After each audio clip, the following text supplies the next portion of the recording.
Hello everyone, আমি শুভ্রজিৎ। তো আজকে আমি কঙ্গনা রানাউতের আপকামিং সিনেমা এমার্জেন্সি, তো ওটার আরেকটা ট্রেলার কালকে ছাড়া হয়েছে, তো ওটার রিয়াকশন দেবো। তো দেখুন, এটা প্রথম ট্রেলার, সেটা কিন্তু অগস্ট মাসে ছাড়া হয়েছিল। এটা কিন্তু সেপ্টেম্বরের 6 তারিখে রিলিজ হওয়ার কথা ছিল, কিন্তু এটা নানান সমস্যায় ফেসে তারপরে এটা রিলিজ হয়নি। সিবিএফসি এই সিনেমাটাকে কিছুতেই ক্লিয়ারেন্স দিচ্ছিল না। তো এটা নিয়ে কিন্তু কঙ্গনা রানাউত অনেক ঝামেলা করেছিল, তো এটা নিয়ে প্রচুর ঝামেলা হচ্ছিল। তো কঙ্গনা রানাউত কিন্তু ভালো রকম ফেসে গেছিল, বিকজ এই সিনেমাটা কিছুতে রিলিজ হচ্ছিল না। তো যাই হোক, এটা আলটিমেটলি এখন সিবিএফসি ক্লিয়ার করে দিয়েছে, আর এটা জানুয়ারি 17 তারিখে রিলিজ হচ্ছে। তো আমরা সবাই জানি কঙ্গনা রানাউতের অফ স্ক্রিন ইমেজটা কিরকম। তিনি অনেক উল্টো পাল্টা বক্তৃতা তিনি দিয়ে থাকেন, আর তিনি এখন সব ব্যাপারে ট্রোলড হন। তিনি সবসময় একটা লাইমলাইট একটা চাওয়ার চেষ্টায় থাকেন, she is kind of N attention seeker. তিনি অ্যাটেনশন সিক করার জন্য যা কিছু তাই বলতেই থাকেন। আর তিনি নিজেই একজন পলিটিশিয়ান, তিনি বিজেপির তরফ থেকে পলিটিক্স করেন, সেটা আমরা সবাই জানি। তবে on screen she is one of the best actresses, এটা নিয়ে কিন্তু কোনো সন্দেহ নেই। তিনি আজকেও যথেষ্ট দক্ষ অভিনেত্রী। তো এমার্জেন্সি যে দুটো ট্রেলার আমরা দেখলাম, এই দুটো ট্রেলারে কিন্তু কঙ্গনা রানাউতের পারফরমেন্স অ্যাজ ইন্দিরা গান্ধী দারুণ লাগছে।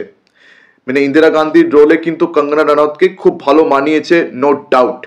তিনি কিন্তু এই সিনেমার ডিরেক্টর কাম এই সিনেমার তিনি প্রডিউসারও। তো এই সিনেমাতে কিন্তু অনেক ভালো ভালো অভিনেতা অভিনেত্রী রয়েছে। তো এই সিনেমার মূল বিষয় হচ্ছে 1975 সালে যখন যখন ইন্দিরা গান্ধী তিনি এমার্জেন্সি ডেকেছিলেন, তো ওই সময় দেশের অবস্থা কিরকম ছিল। দেশে যে একটা হুলস্থুল কাণ্ড বেঁধে গেছিল, দেশের ভিতরেই প্রায় একটা সিভিল ওয়ার চলছিল।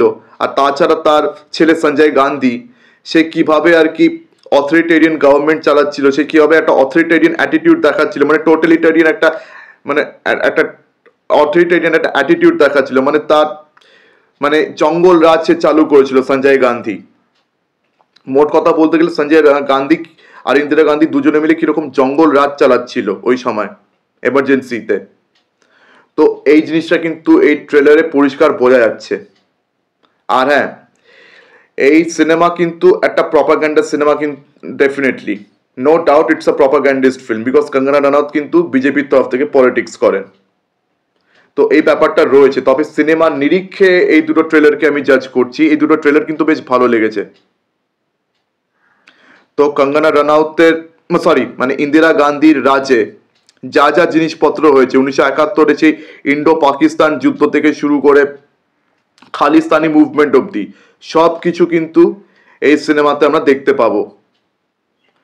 অ্যান্ড তাছাড়া ইন্দিরা গান্ধীর যে একটা ওরকম ডিক্টেটরশিপ একটা অ্যাটিটিউড, আর তার ছেলে সঞ্জয় গান্ধীরও ওই অ্যাটিটিউডটা, সেগুলো কিন্তু আমরা পরিষ্কার এখানে দেখতে পাচ্ছি। তো এখানে শ্রেয়স তলপরেকে আমরা অটল বিহারী বাজপেয়ীর রোলে দেখতে পাচ্ছি। অনুপম খের জয়প্রকাশ নারায়ণের রোল প্লে করছেন। বিশাখ নায়ার, যিনি মালায়ালাম ইন্ডাস্ট্রিতে আর কি কাজ করে থাকেন, ওনাকে এখানে ইন্দিরা গান্ধীর ছেলে সঞ্জয় গান্ধী রোলে দেখতে পাচ্ছি। প্লাস আরো অনেক ভালো ভালো অভিনেতা অভিনেত্রী কিন্তু এই সিনেমাতে মজুদ আছে।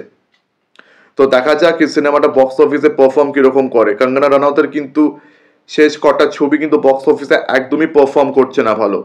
কঙ্গনা রানাউতকে কিন্তু আজকাল কেউ দেখতেই চায় না।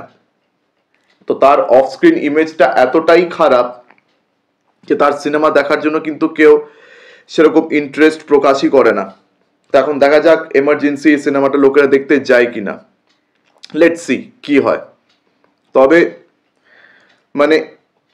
ছবি নিরীক্ষে যদি জাজ করি, ট্রেলার কিন্তু বেশ ভালো লাগছে। তো কোয়ালিটি ওয়াইজ আশা করছি সিনেমাটা একটা ভালো সিনেমা দাঁড়াবে, যদিও প্রপাগান্ডিস্ট ফিল্ম, কিন্তু হ্যাঁ কোয়ালিটি ওয়াইজ কিন্তু এটা একটা ভালো সিনেমা প্রমাণিত হতে পারে। লেটস সি কঙ্গনা রানাউত কীরকম ডিরেকশন দিয়েছেন তা তো 17 জানুয়ারির পরেই বোঝা যাবে। তো আপনাদের এই দুটো ট্রেলার নিয়ে কি মতামত আমাকে অবশ্যই কমেন্ট সেকশনে জানাতে ভুলবেন না। আর আমার ভিডিও ভালো লেগে থাকলে অবশ্যই লাইক করুন, বেশি বেশি করে আমার ভিডিওটি শেয়ার করে দেবেন। আর হ্যাঁ, আমার চ্যানেলটিকে অবশ্যই সাবস্ক্রাইব করতে ভুলবেন না। তো আজকের দিনের মতন টাটা, চোখ রাখুন পরবর্তী ভিডিওতে। ধন্যবাদ।